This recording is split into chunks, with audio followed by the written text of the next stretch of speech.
All right, I guess I will sit.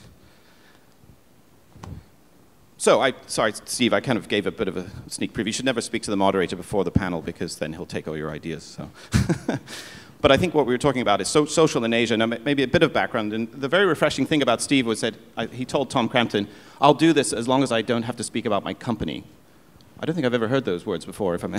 But we're going to force you to talk a little bit about your company just to give us a sense of your perspective. Particularly, you were mentioning South Asia, even East Africa.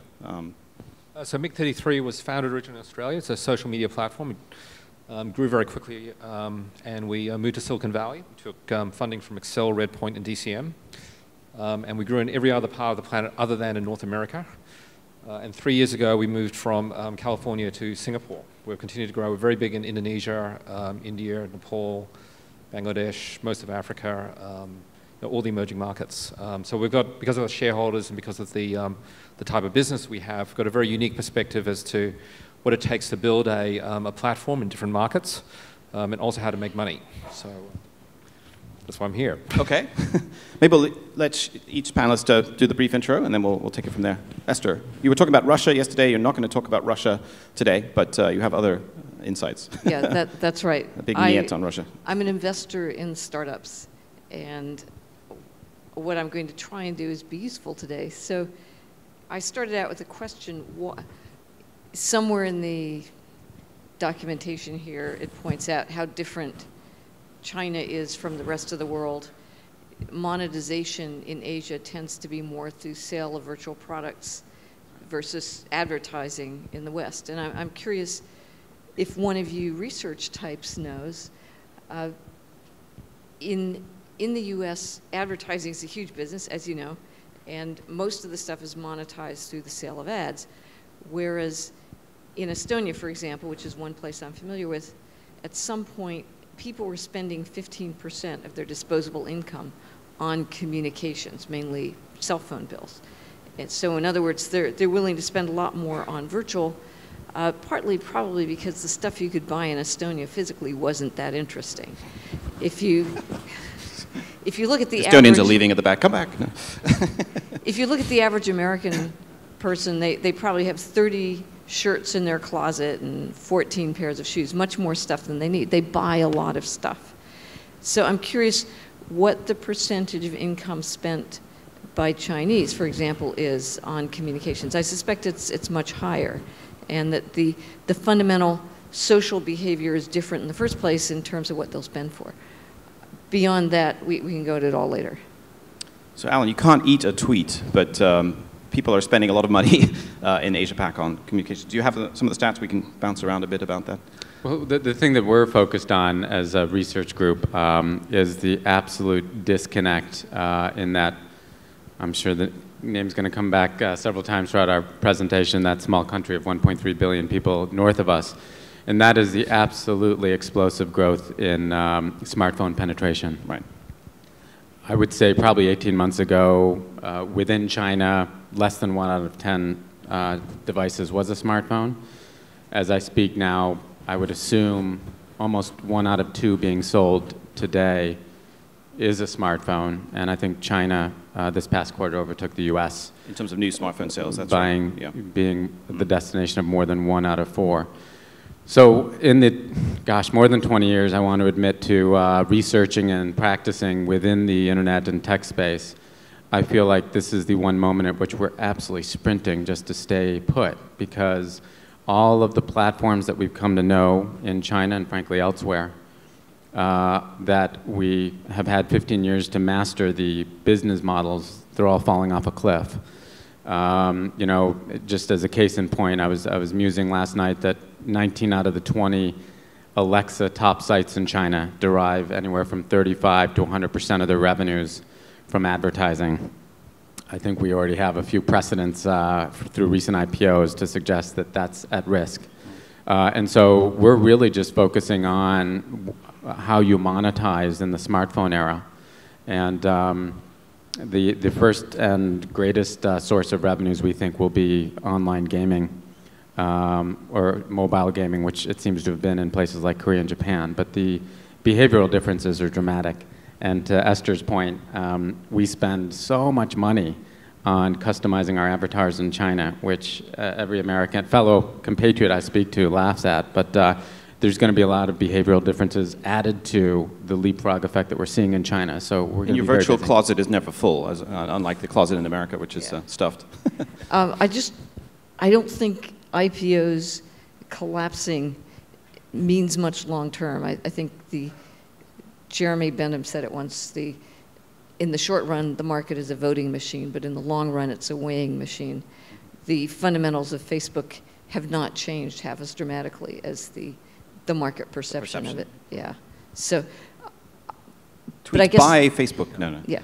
Buy FB. I think the thing that's interesting about social is that the advertising community doesn't really get it. It's the PR community that understands it. You're not actually trying to drill messages into people's heads. You're trying to find influencers and to produce, number one, a message that resonates so that people are delighted to share it. Just as we saw earlier, Mei Tai wants to say the Agoda was a great hotel and she'll +1 it. That's what you want to have happen. You're not necessarily trying to produce your own ads. So advertising no hablo social. I mean, the people are used to working in a very different way, incentives, and so that has to change. Right, and the second is your own employees can be a very useful part of social if you treat them well. If you treat them badly, people will find out. If you treat your customers and your employees well, they'll spread that message for you for free. Mm-hmm. I think just on Alan and Esther's points, I don't think you can avoid when talking about social the distraction of the Facebook share price. I think one way or the other, whenever you're going to see any account holder and whatever and the like, the issue is going to come up, and over the next 12 months, all you're going to see is increasing scrutiny on the quality of income coming out of Facebook. At the moment, a lot of its revenues tend to have a more experimental flavor to it. As that pans out, one way or the other, that's in the public domain. I think that for everyone who's in this audience, you shouldn't be distracted necessarily by Facebook, but look at the successes then on other platforms. If it's LinkedIn, if it's the Japanese platforms, if it's the Chinese model, especially Tencent, which is by far, in my view, a better company than Facebook is. No disrespect to Facebook at all. It's an amazing company, and anyone who builds a company of that size and magnitude has done a fantastic job, but Tencent, by quality of income and sustainability, is very different. When it comes to monetization relevance on the shirts issue and the like, you look at what we're seeing in the emerging markets is the identity and conversational styles are much more relevant in emerging markets, largely because the real world identity, which is so much part of Facebook's business model, tends to be less relevant in Islamic and other religious markets. A lot of that has to do with all the vagaries around religious extremism. And the same things that you see in China here, where people want to make investments in avatars and the like and escape in a virtual world and not have a real world identity, tends to be much more relevant when it comes to emerging markets. You know, everyone in India wants to escape the curse of the caste system.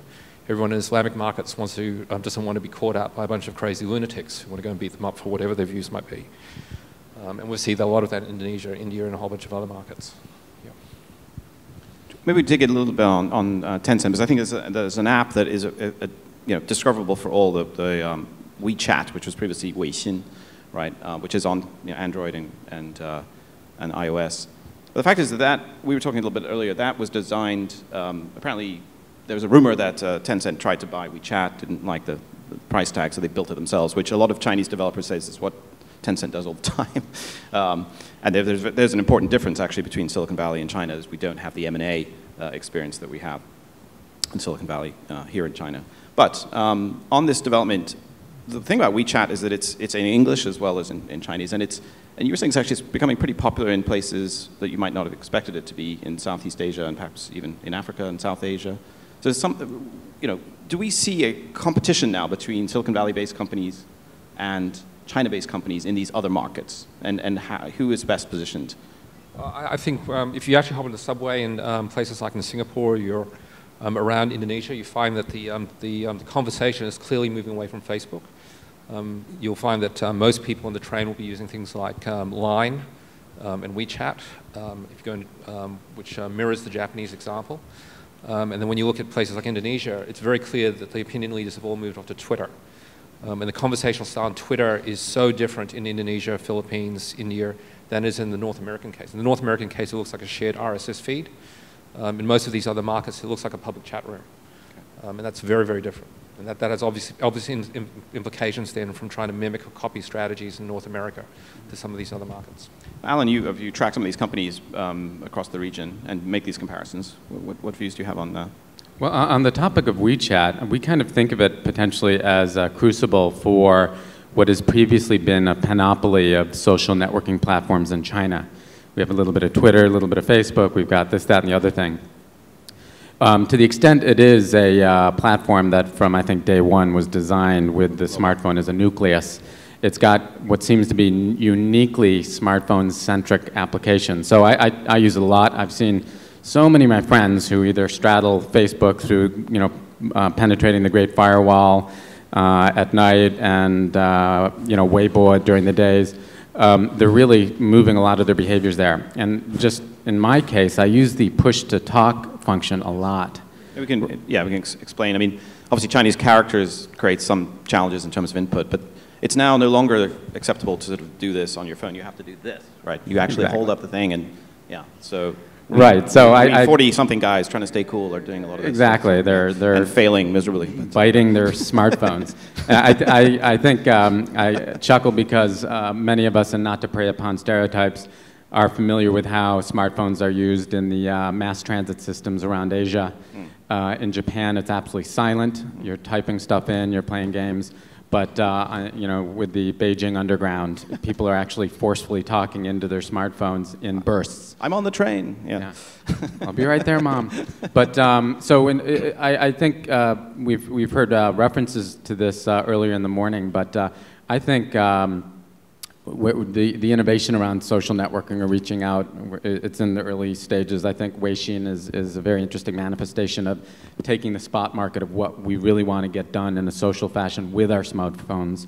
It may well get trumped sometime thereafter by someone else who's got a really good grip on at least how the Chinese want to socialize, but it's quite fascinating. So Asia, we think, monetized games better in terms of non-console games, but in terms of internet games, now mobile games. Are we saying that Asia is monetizing mobile better now in terms of mobile social? Or? So monetization and mobility, unfortunately, is still a little bit of a contradiction in terms, right? So, and again, I think the precedents are next door, north of us, Japan and Korea. And indeed, you come up with business models that have users spending $150 a month. Now, are these what we call, some people describe Korea and to some extent Japan as the Galapagos effect, that you have these very interesting exotic birds flying, well, actually they don't fly around, they're walking around, but they can't fly. The fact is that they lack the wings to fly even over to China. So are you seeing this challenge that they're sort of interesting exotic experiments, but, or where are we seeing that they're actually breaking through? Well, as was mentioned earlier, we are seeing at least selective importation of stuff that works. So you could say WeChat is somewhat of a culmination of what has been accomplished in Korea and Japan. So I think it's kind of like... The shanzhai term in Chinese, the ability to kind of cook something up in the backyard, in the garage. So there's a kind of a Silicon Valley equivalent. Exactly. Yeah. Esther, I think you had a we're talking about all these things that do and don't work. Another one that's happening a lot in other markets, but that might make a whole lot of sense here, is simply making the shopping experience social rather than sticking shopping into social. Stores are now going virtual, so you walk into a store, you can find out where stuff is. If you go to a company's website, find out which of your friends bought which pair of jeans, or I'm trying on jeans, I call up 3 girlfriends and say, what do you think of the purple ones with the wide belt, or who knows. That kind of thing, I think, is worth experimenting with. Yeah, I think in China, obviously, we can talk a bit more about Weibo and also Taobao and how these worlds are coming together. And I think later on we have people from Jiepang talking more about the Foursquare equivalents. How does this all come together? Are you seeing any instances around Southeast Asia and South Asia as well in this area? Oh, I think the rest of the planet is going to look more like the Chinese example, where it's a multiplicity of platforms rather than just necessarily 2. And if you can look at, say, the Facebook-Twitter comparison about where people share their conversations versus, say, Renren versus Weibo, it's very clear that, once again, conversational styles and identity styles. It just shows the cultural relevant, how the ambient culture is so relevant to the success of these different networks. So in the medium to longer term, I suspect you're going to see a lot more of these other networks being more successful in Southeast It's funny Asia. that China's driving pluralism around the region. It's surprising. It's hilarious, really, when you think Yes. about it, right? Difference between government and private sector, right? Yes, sir. Oh, sorry. Yeah, no, on the topic of e-commerce, and I haven't thought about this far enough, but it's the main catalyst in the adoption of e-commerce, I think, in a lot of Asia are breakthroughs in driving up the level of trust. Right. So many of us know Taobao, which has got to be one of the single largest e-commerce platforms globally now, and its biggest contribution was to enable escrow-based the Alipay mechanism. And so The absence of trust offline is an opportunity online or on mobile to fill, basically. right, you have 2 or 3 or even more weeks to determine I really do like what I got, et cetera, et cetera. The social overlay is, I think, also playing that role. So Xiaozhen, my best friend, just purchased something, and that I think is going to be very catalytic in China. We have some very interesting emerging companies like Meilixuo and Mogujia, which you would classify as social commerce. And my friends who add that to their shopping experience find it to be a great screen in determining what they want to buy from whom. Particularly because we have just so many tens of millions of new consumers who are just discovering brands for the first time, right? So, Another thing that may be entering the market is going to be a license from some online dispute resolution companies. I'm saying this as an investor, just full disclosure, but I think that's also key in pretty much in every market, knowing that if there's some kind of dispute, you don't need to go to a court. There's actually an online service that will resolve these disputes, and then you look for some kind of trust mark on the site you're dealing with. When it comes to social e-commerce, what we're seeing is places like South and Southeast Asia. Certainly the Japanese and the Russians are out in Hold your force. mic. Oh, sorry, we're seeing the Russians. eat your mic like you eat your phone and Like an Funny ice cream you should cone. mention that. So bite your smartphone. we're seeing the Russians and the Japanese out in force. Rakuten's very heavily into Indonesia. Right. There's a Russian presence substantially across South and Southeast Asia, certainly ahead of the Americans. Funnily enough, a lot of e-commerce is still driven by old forums. So Kaskus is absolutely massive in Indonesia, and there's similar forums to Kaskus in Singapore, Malaysia, Philippines, India. Yeah. So it's almost like the car market. I mean, in Indonesia, you're going to see Fords, you're going to see Hyundais, you're seeing the same on social. There's no one dominant. Absolutely, it's extremely pluralistic. Right. Yeah. Interesting. Are we taking questions from the floor? Is that going to be permissible, or are we Or just doing it from Twitter. Twitter? I've been following a little bit, so while I pull that up. You can It's all actually about get the Martin Wi-Fi to Sorrell. work. It's Ogilvy people tweeting about the excellent Martin Sorrell. It was excellent. And actually, to his credit, he was actually pretty bearish on Facebook before the whole phenomenon of the IPO. So Maybe while you're scanning your feed there. it's the Wi-Fi. Get off the Wi-Fi. I can't get enough. Yes. It's all these people using their smartphones. Exactly. Cashing in on social media, 4 Seasons, 500 Hong Kong dollars of Wi-Fi. Yeah. Right, Best right. business model yet. It's the best way to cash in. But Sorry. one theme, just in terms of social and commerce, that we're sharing with investors is, particularly, Duncan, you must be a beneficiary of this, China may well be the hottest spot in terms of predatory e-commerce competition. Yes. I would argue that the Chinese consumer is the most spoiled globally. I think That's a very sensitive topic in Hong Kong, you know, the hordes of shoppers here. But. Yes, yes.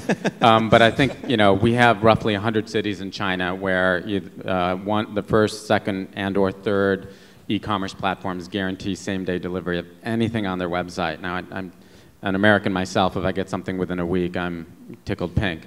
And so you've got an incredibly capital-intensive arms race going on in logistics and fulfillment and all these other things.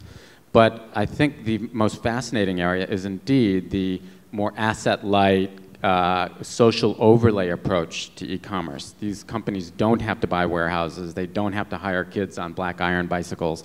They can put you in touch with people you trust, and you'll probably pay for that reference, and the business that sponsors that will also get a referral fee. So in terms of entrepreneurial finance, I think that social e-commerce in China is a very, very promising area. Okay. So from the room, we have some interesting tweets. Obviously, we already heard about it's freezing in here. This seems to be from Listerines. We also have a tweet from the Four Seasons saying they've adjusted the temperature for Esther. There you go. Okay. From the Four Seasons to Esther. Thank you. One question we Yeah, do go ahead. have, sorry, coming No, in please. from campaign was, does anyone in Silicon Valley is anyone in Asia scared of Silicon Valley stealing their lunch? Sorry. Does Silicon Valley fear anyone in Asia stealing their lunch, or Asian companies? There are a lot of Korean and Japanese and Chinese restaurants in Silicon Valley, so they already have the lunch. Thanks. So. I think having built a few dozen companies in Australia, Europe, California, and now in Southeast Asia, Silicon Valley has a very severe myopia problem. There's a reality bubble that sits over Silicon Like Valley. our screens, you can't focus. You know, when we were there, it was, oh no, how can anything possibly exist other than Facebook and Twitter? iPhone will destroy the world, and Android doesn't have a chance. And then when you look at it, Well, that's changed, right? And 3 years ago, when we left, people were only just starting to hear about this company called Tencent, and it's only in the last 3 years. And I think there's Silicon Valley has a huge range of paradigm issues as to how does it really think about, well, what is happening with the rest of the planet. And if you're in Palo Alto and you miss China, for example, you can walk into the Tencent offices with an invitation, obviously, and they have all those crazy cushions of little penguins and cutesy, and you're like, yes, I'm back. I mean, it's changing, but it's... They have like 100 people there. Yeah. I think fundamentally Silicon Valley, the established VCs, Sequoias, Accels, Right. KPs, people like that do think worldwide, and they understand Facebook is big in the US and maybe Western markets, Tencent, all the local companies here. The world, in fact, isn't homogeneous. But when you get to the smaller people, the startups and angels and so forth, most of them, they really don't know what's going on in the rest of the world. Right. Well, they often say they only want to invest to somewhere they can drive to for a meeting. Which makes sense because they don't know anything else. But Now at it's the fly same, to, there's United, and you get Yeah. miles, and there's a good hotel. But at with the decent same Wi-Fi. time, it might behoove them to know a little bit about the rest of the world. They Right. don't, and so they're properly humble, but they're also dismissive. I'd be interested, Alan, your view. Does this mean there's an opportunity for Asian companies, social media companies going from market to market? Do we see much of that in Asia, intra-Asia? Cyworld is been fairly successful in Vietnam, but it's sort of the exception, or do we see? I don't know. I think that there's sufficient dissimilarity to your Galapagos point that there would need to be very, very significant modification. We're already 5 or 6 years into trying to introduce online Chinese games to Vietnam and various other markets, and we've seen some measure of success. But until the point at which I'm willing to buy a virtual pair of secondhand shoes, a lot of the activities that people really enjoy here may well be lost on these other markets. So I think what we're going to see is a growth in partnerships and kind of a two-way cherry picking of Platform A's assets that might be relevant to another market and vice versa.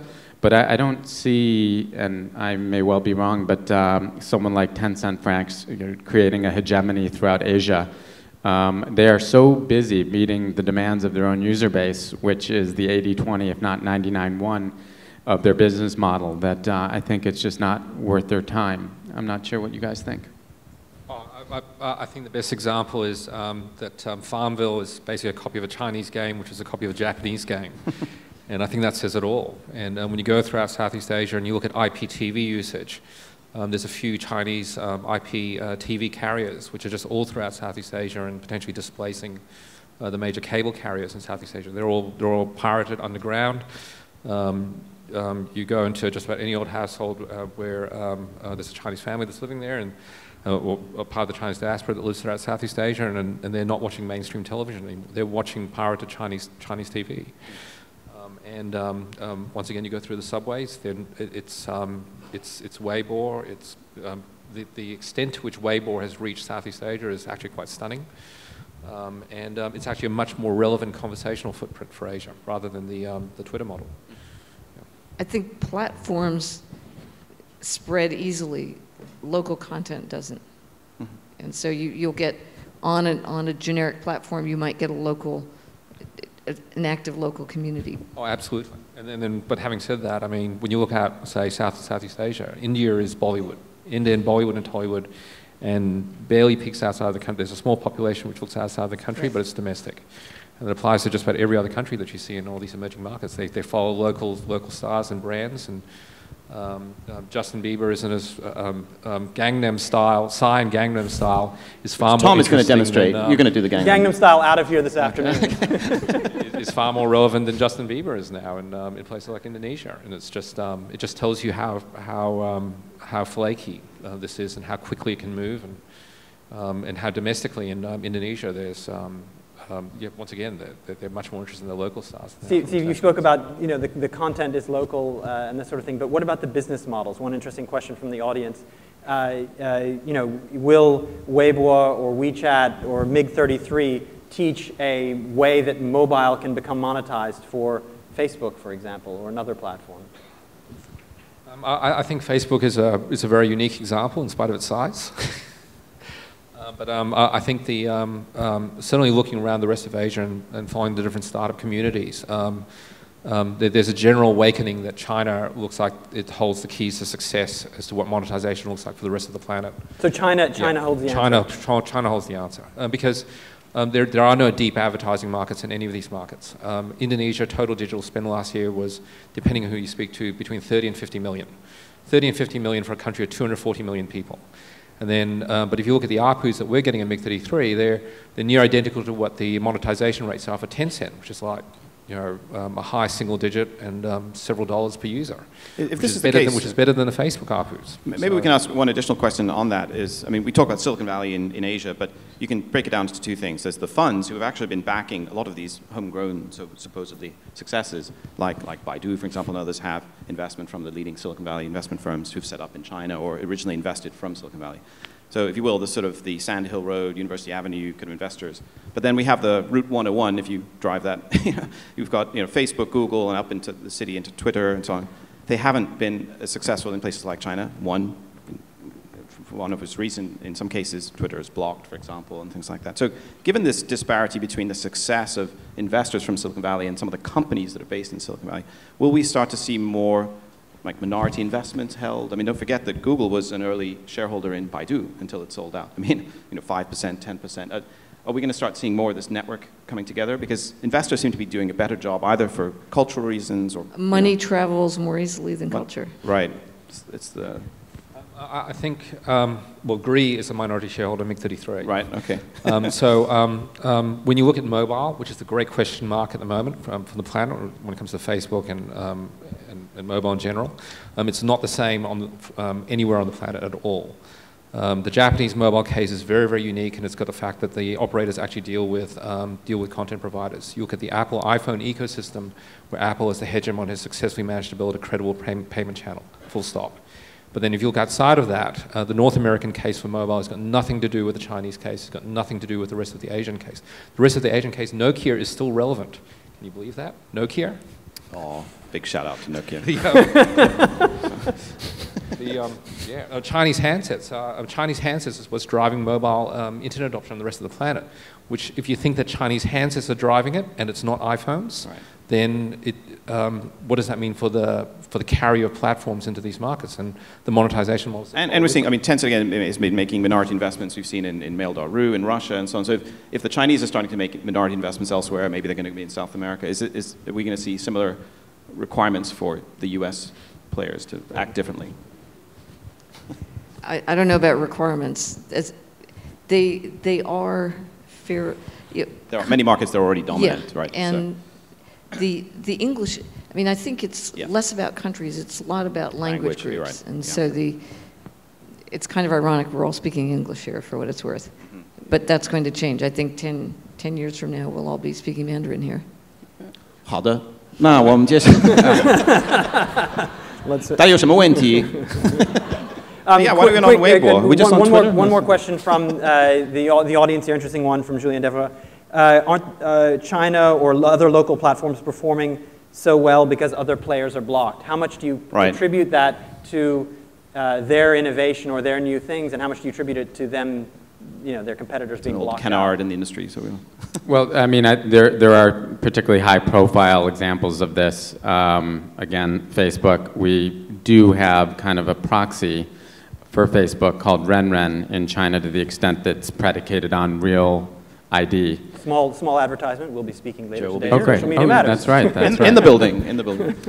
Yeah. So you can kind of, the category absolutely has relevance, real name social networking. It seems to cluster around your university years. And then it may not be as relevant as you move into the workforce, et cetera. So there was probably a point at which, a couple of years after Mr. Zuckerberg left Harvard, that it would have been great to transplant it into China. A lot of people ask us, or were asking us around, frankly, the time of the Renren IPO, what if Facebook, bashes the walls in, et cetera? I think would be significantly a non-event. And to an earlier question you made about, So the domestic market is immune to Facebook if they were opened up. It's beyond that point. Yeah, I mean, as a Chinese user, I already have 3 social networks. I do not need another one. Right.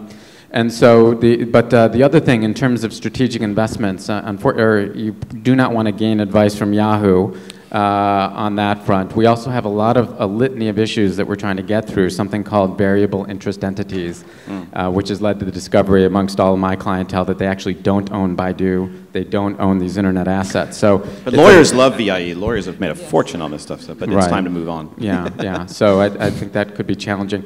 So there was a point in time where I think the playing field being favoring the local names was beneficial, but I really feel like whether it's e-commerce or other genres of internet, there's just so much unique to the local context that it just ends up being very difficult for a foreign company. So they've ended up leveraging that, and to Steve's point, this advantage, they might actually be able to translate outwards, and we've got new mobile models, business models that Facebook might be adopting. I think the firewall does to stop competitors from entering China. I think it stops China from competing with the rest of the world. Yeah. I think the Chinese companies are scary and just tough as nuts, and they're at least as good as, if not better than, many of their Silicon Valley counterparts. Mm-hmm. Excellent. I would just say that there's a litmus test when you're looking at the sensitivity of things in China, social media being in the acidic range. But if you get down to e-commerce and other things, we don't see as much blocking going on there. But if you're in that acidic range as a foreign company, you're going to have a challenge. I think one of the best examples is to look at the rate of product development between Weibo versus Twitter.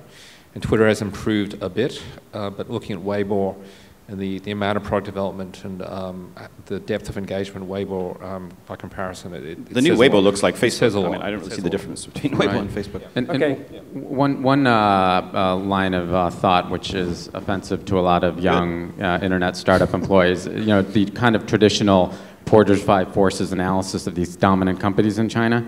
These companies have fantastic competitive DNA. Tencent, you can measure it in any way you want.